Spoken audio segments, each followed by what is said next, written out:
Hello students. आज हम हमारी 14वीं क्लास स्टार्ट करने जा रहे हैं जो कि है कॉलिगेटिव प्रॉपर्टीज। ठीक है, तो टॉपिक का नाम है अणु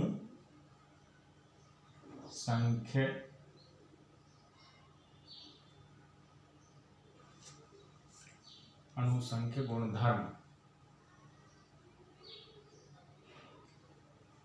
इसको बोला जाता है कॉलिगेटिव प्रॉपर्टीज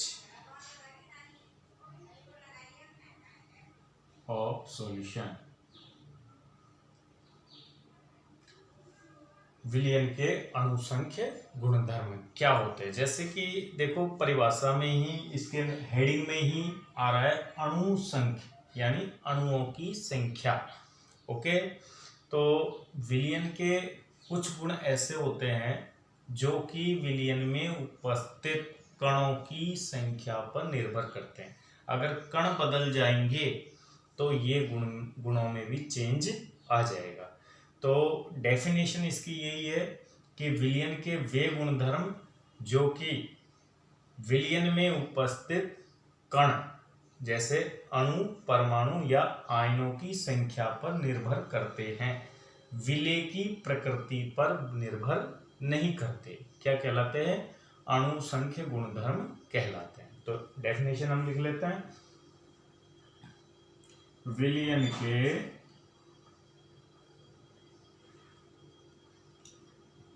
वे गुणधर्म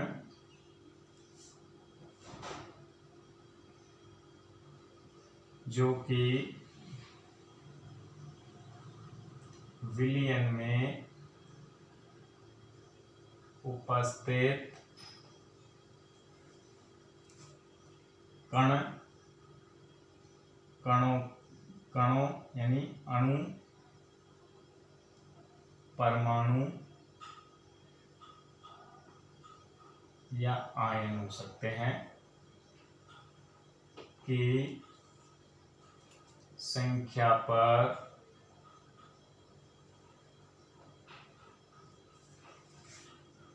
निर्भर करते हैं।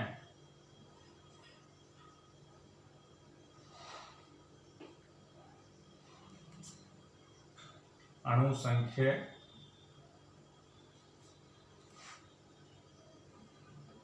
गुणधर्म कहलाते हैं। ये गुण धर्म विलय की प्रकृति पर निर्भर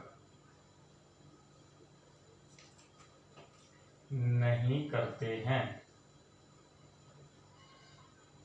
तो ये डेफिनेशन हो गई कि विलयन के वे गुणधर्म जो कि अणुओं की संख्या पर निर्भर करते हैं अणुसंख्य गुणधर्म कहलाते हैं। ये गुणधर्म इस बात पर बिल्कुल निर्भर नहीं करते हैं कि विलयन किसका है, ग्लूकोज का है अथवा सुक्रोज का है अथवा यूरिया का है, इस बात पर निर्भर नहीं करते।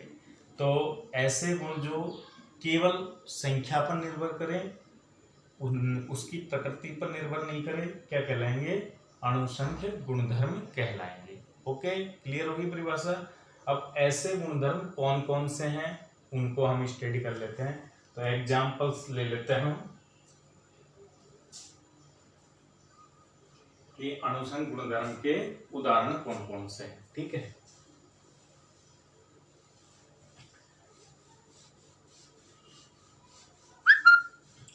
तो परिभाषा आप क्लियरली जान गए हैं कि वे गुणधर्म जो कि किस पर निर्भर करते हैं?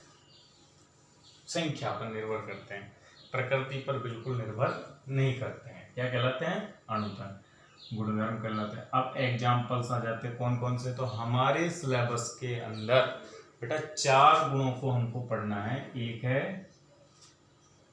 परासरण दाब, ठीक है, सॉरी, पहला है वाष्प दाब में वाष्प दाब में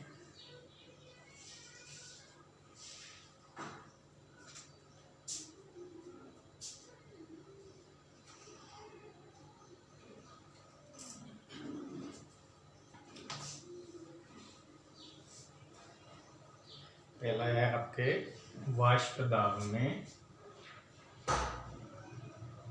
अवनमन। क्लियर। और दूसरा हम ले लेते हैं क्वथनांक में उन्नयन।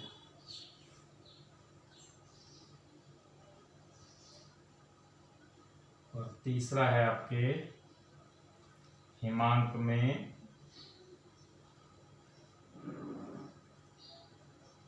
अवनमन। अवनमन का मतलब बेटा होती है कमी। क्या होता है? कमी। और चौथा होता है परासरण धाब।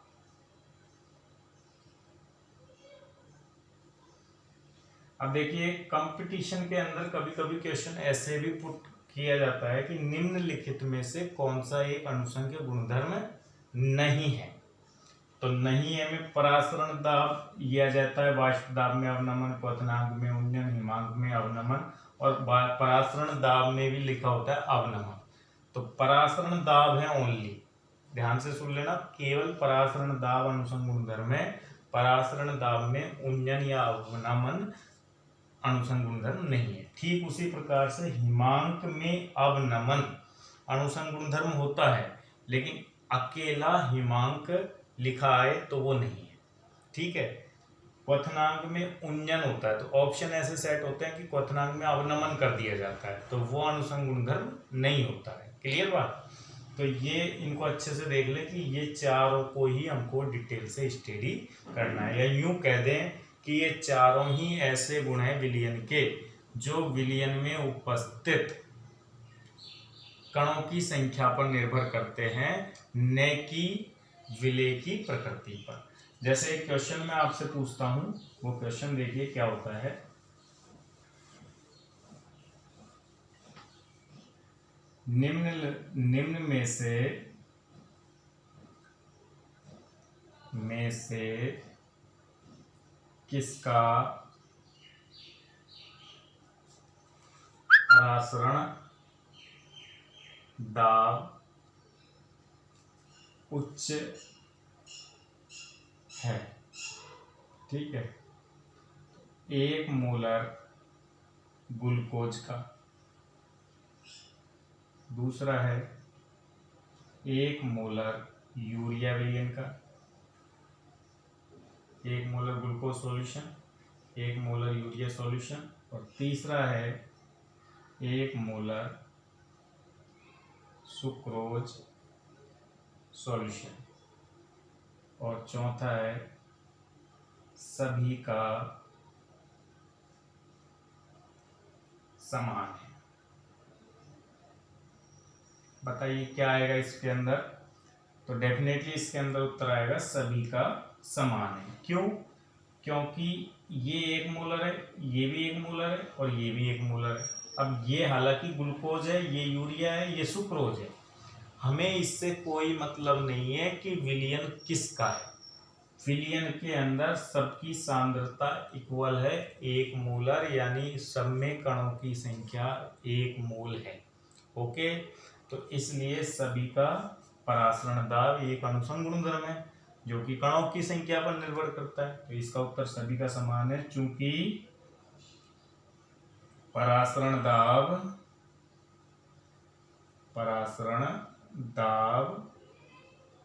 अनुसंग गुणधर्म है, अनुसंख्य गुणधर्म है, विलय की प्रकृति पर निर्भर नहीं करता है। ये इसका एक्सप्लेनेशन हो गया कि भाई इसलिए परासरण दाब, इसमें उत्तर ये इसलिए है। अब इसी क्वेश्चन के अंदर अगर मैं ऑप्शन चेंज कर दूं और यहाँ लिखूं, या ये दो ऑप्शन चेंज कर देता हूँ, ठीक है। यहाँ कर देता हूँ 1 मोलर NaCl और फिर यहाँ वही सभी का समान है। तो अब उत्तर सभी का समान है नहीं आएगा, अब उत्तर आएगा 1 मोलर NaCl। अब तुम कहोगे बच्चों कि अब भी तो एक ही मोलर है सब, तो अब क्यों हुआ? तो मैं आपको बता दूं कि NaCl टूटता है Na+ और Cl-, तो यहाँ आयनों की संख्या डबल हो गई। कितनी हो गई? डबल। जबकि ये टूटते नहीं है, विद्युत अपघट्य है, तो ये दोनों का तो समान होगा, लेकिन इसका इन दोनों से डबल होगा क्योंकि आयन डबल हो गए हैं।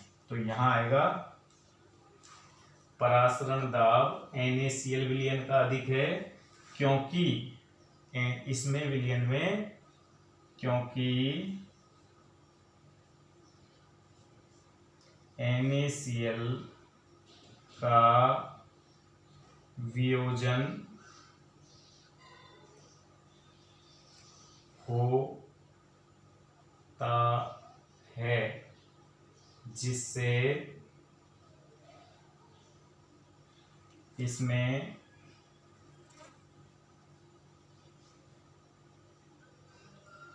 कणों की संख्या, कण या आयन बोल सकता हूं, कण या आयनों की संख्या दुगनी होती है, हो जाती है, ठीक है। इस वजह से NaCl विलयन का परासरण दाब अधिक होता है। क्लियर हो गए पॉइंट? अब हम आगे पढ़ते हैं, एक एक अणुसंग गुणधर्म को उठाते हैं, ठीक है। तो पहला अणुसंग गुणधर्म, अणुसंख्य गुणधर्म क्या है? तो अगर आपसे मैं दोबारा से पूछूं कि ये अणुसंख्य गुणधर्म क्या होते हैं, तो फिर आप जवाब क्या दोगे? विलयन के वे गुणधर्म जो कि विलयन में उपस्थित कणों की संख्या पर निर्भर करते हैं, विलय की प्रकृति पर निर्भर नहीं करते हैं, अणुसंग गुणधर्म कहलाते हैं। 4 बताए थे मैंने, वाष्प दाब में अवनमन, क्वथनांक में उन्नयन और हिमांक में अवनमन और परासरण दाब। क्लियर? अब आपको ये कहे साहब हम कैसे माने ये है, प्रूव करो। तो अब हम 1 बाय 1 एक एक को प्रूव करते हैं कि ये एक अणुसंग गुणधर्म क्यों है। तो पहला हमारा है वाष्प दाब में अवनमन एक अणुसंख्य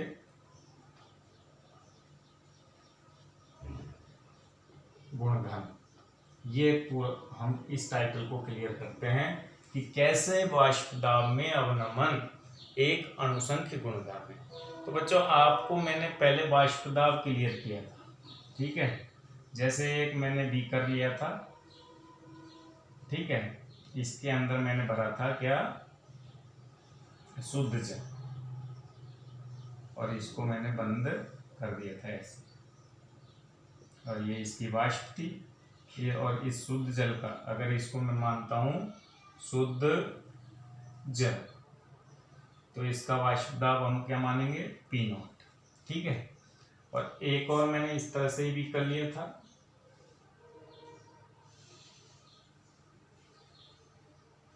और इसमें हमने भरा था 1 मोलर सुक्रोज सॉल्यूशन, ठीक है। और इस विलयन का वाष्प दाब, हम ये विलयन है, इसका माना था हमने वाष्प दाब PS, ठीक है। और मैंने आपको बताया था कि शुद्ध जल का वाष्प दाब P0 सदैव और सदैव विलयन के वाष्प दाब PS से अधिक होता है। तो ये मैंने एक आपको इम्पोर्टेंट लाइन करके लिखाई थी कि सदैव, तो क्या लाइन थी वो मैं वापस लिख देता हूं। सदैव शुद्ध जल का वाष्प दाब शुद्ध विलायक से अधिक, शुद्ध विलायक का वाष्प दाब विलयन की तुलना में अधिक होता है, और वाष्प दाब इसका कम है, तो जितना कम होता है उसे हम बोलते हैं वाष्प दाब में अवनमन। तो वाष्प दाब में अवनमन क्या हुआ, तो नाउ वाष्प दाब में अवनमन बराबर हो गया आपके, या कमी भी बोलते हैं इसको, कमी बराबर हो गया P0 माइनस PS। ठीक है, यानी विलयन का वाष्प, शुद्ध विलायक के वाष्प दाब में से विलयन का वाष्प दाब अगर आप कम कर दोगे तो ये होगी वाष्प दाब में कमी। अब मैंने आपको राउल्ट का नियम क्या लिखाया था, तो राउल्ट के वैकल्पिक कथन, जो कि मैंने आपको लिखाया था पहले, कथनानुसार क्या लिखाया था आपको याद है, वो कथन था आपका राउल्ट के वैकल्पिक कथन अनुसार। तो वो कथन आपको मैंने लिखाया था कि डेल्टा P, ठीक है, अपॉन P0 बराबर x विलेय, ये लिखाया था। ठीक है, और विलेय का मूल बिंदु में क्या लिख सकता है, इसको मैं यूं भी लिख सकता हूं P0 माइनस PS बटे P0 बराबर n upon n plus n, यानी विलेय का मूल बिंदु विलेय के मूल बटा कुल मूल। तो यहाँ से अपन ये देखो वाष्प दाब विलायक का एक कांस्टेंट रहता है और ये कुल मोल विलयन के अंदर कांस्टेंट रहते हैं। तो वाष्प दाब में अवनमन क्या लिख सकता हूँ मैं, delta P proportional to n। तो यहाँ से ये क्लियर हो जाता है बेटा कि विलयन के वाष्प दाब में अवनमन विलेय के कणों की संख्या के सीधे समानुपाती होता है। अर्थात करके हम क्या लिख सकते हैं, अर्थात विलयन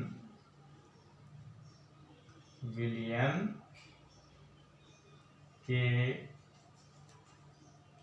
वाष्प दाब में अवनमन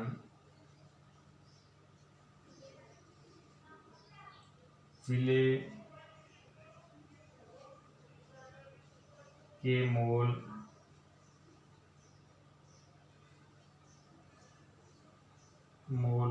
मोलों की संख्या के समानुपाती है, इसलिए वाष्प दाब में अवनमन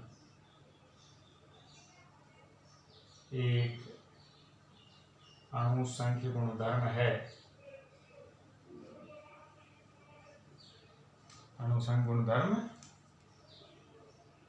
गुण है। ठीक है, ये क्लियर हो गया हमारे, हमने प्रूव कर दिया है कि विलयन के वाष्प दाब में अवनमन एक अणुसंख्य गुणधर्म है। क्लियर। अब बेटा यहाँ से एक चीज और क्लियर कर ले हम कि वाष्प दाब में, अब ये तो हमने क्लियर कर लिया कि वाष्प दाब में अवनमन एक अणुसंख्य गुणधर्म है।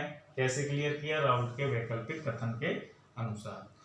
अब आपको मैं ये बता दूं कि अगर हमको प्रैक्टिकली किसी विलयन के वाष्प दाब में अवनमन पता हो जाए तो हम उस विलयन में उपस्थित विलेय के अणुभार की भी गणना कर सकते हैं, यानी विलेय का अणुभार कितना है ये भी हम क्लियर कर सकते हैं। तो करते हैं, देखो इस पे एक उदाहरण भी है आपके, तो उसको क्लियर करेंगे हम।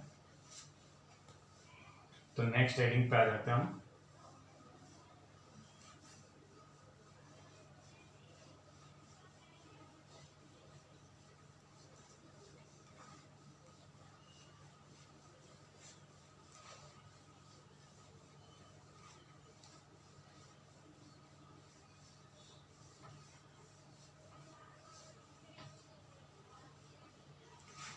हेडिंग रहा हमारा वाष्प दाब में अवनमन की सहायता से विलेय का मोलर द्रव्यमान, जिसे हम अणुभार भी बोलते हैं, MW, ज्ञात करना।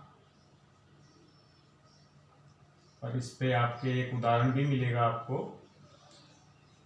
तो ये हेडिंग से क्वेश्चन बनता है कि 2-3 क्वेश्चन है इस पे बनते हैं कि मान लेता हूं, मैं कहता हूं कि माना कि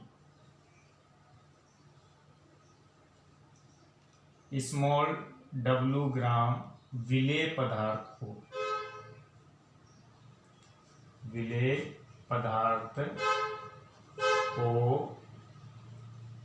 कैपिटल W ग्राम विलायक में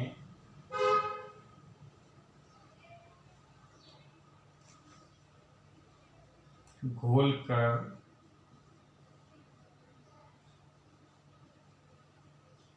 एक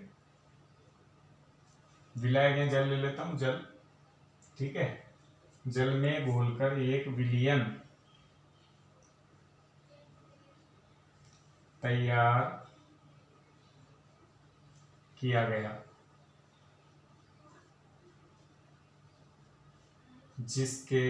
जिसका वाष्प दाब, चूंकि विलयन तैयार किया गया है तो विलयन का वाष्प दाब हम क्या मानते हैं, जिसका वाष्प दाब PS है, तथा शुद्ध जल का वाष्प दाब हम क्या मानते हैं, शुद्ध विलायक का वाष्प दाब P0 है, ठीक है। तब विलेय का अणुभार हमको बताना है, क्लियर। अब देखो, हम जानते हैं कि राउल्ट के कथन अनुसार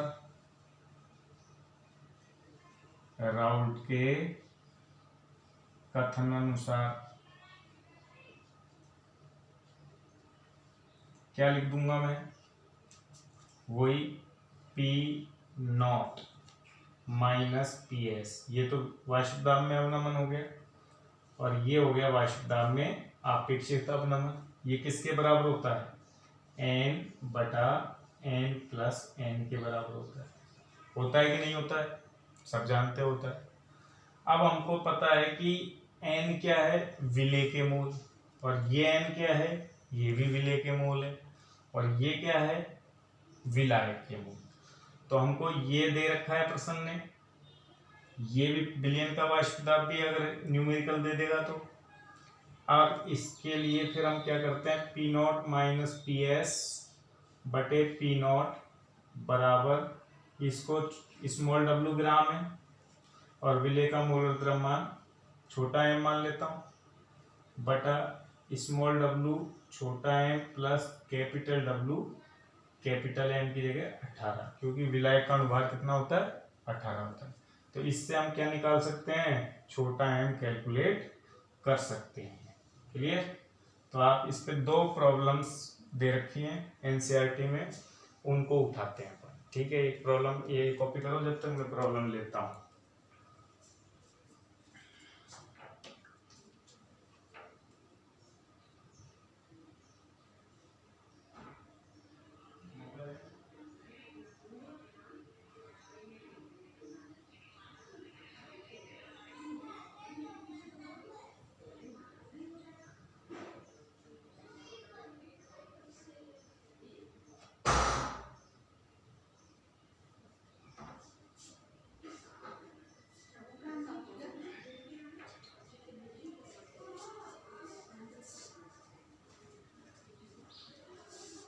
तो देखिए बेटा, एक प्रॉब्लम मैं ले रहा हूँ यहाँ पे, आपके प्रॉब्लम नंबर है ये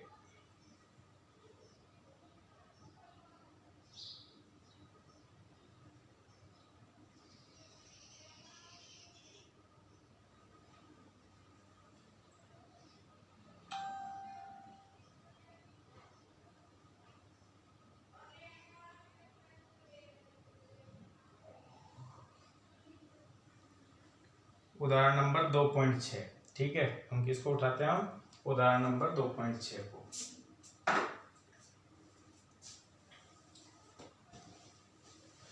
तो उदाहरण नंबर 2.6 हमारा क्या कहता है? देखिए, क्वेश्चन कह रहा है किसी ताप पर शुद्ध बेंजीन का वाष्प दाब, जैसे मैंने यहाँ कहा है शुद्ध विलायक का वाष्प दाब P0 है, वैसे प्रश्न ने क्या कहा है? प्रश्नानुसार। उदाहरण 2.6 एग्जाम्पल, प्रश्नानुसार। ठीक है, शुद्ध P0 कितना दे रखा है इसमें? शुद्ध बेंजीन का वाष्प दाब दे रखा है 0.850 बार। ओके, फिर कह रहा है 0.5 ग्राम अवाष्पशील विद्युत अनपगट्टे को 39 ग्राम बेंजीन में घोला गया है। तो यहां मैंने कहा है W ग्राम को, कैपिटल W ग्राम में, इसकी जगह कह रखा है 0.5 ग्राम को कितने में? 39 ग्राम में। तो हमको छोटा W क्या मिल गया बेटा? 0.5 ग्राम। और बड़ा W हमको कितना मिल गया? 39 ग्राम। बेंजीन विलायक जल नहीं है, कौन है विलायक? बेंजीन है। तो यहां मैंने जैसे 18 लिखा है, तो कैपिटल M कितना हो गया बेंजीन का? C6H6 का अणुभार हो गया आपके 78। और आपको निकालना क्या है? निकालना है छोटा m। क्लियर? तो ये फॉर्मूला यूज ले लेते हैं हम। तो अब इस फॉर्मूले में रख लो आप। ठीक है, तो जैसे ही आप फॉर्मूले में रखोगे, P0 की जगह क्या लिखूंगा? 0. अच्छा, बिलियन का वाष्प दाब और चाहिए हमको एक चीज, और विलियन का PS दे रखा है आपको इसने, प्रश्न ने। विलियन का वाष्प दाब 0.845 बार। ठीक है, ये दे रखा है। अब मैं फॉर्मूले में ये लिख देता हूँ, P0 की जगह तो ये रहा 850, इसकी जगह लिख देता हूँ 0.845, फिर P0 की जगह वापस 0.850, और W की जगह 0.5, M हमें कैलकुलेट करना ही है 0.5, और इसकी जगह कैपिटल W की जगह 39/78। तो ये लगभग 1/2 हो गया। ठीक है, यहाँ 0.5 बच रहे हैं, तो यहाँ कितना बच गया? 0.05 बच गया। ठीक है, नीचे 0.850 हो गया, 0.5/m हो गया, 0.5/m प्लस 0.5 हो गया। काट दिया मैंने 1/2, ये कट गया पूरा। कितनी बार? 10 बार कटेगा। इस पक्ष को इधर ले आऊँ, ये तो 1 हो गया, और इस पक्ष को उधर ले जाऊँ, तो 0.5/m प्लस 0.5, ये कट गया, 1/m आ गया ये, और इनटू ये इधर गुणा होके कितना हो गया? 0.850 हो गया। अब इसे सॉल्व कर लीजिए आप। तो इसको मैं 1/2 भी लिख सकता हूँ, तो यहाँ सॉल्व करता हूँ मैं।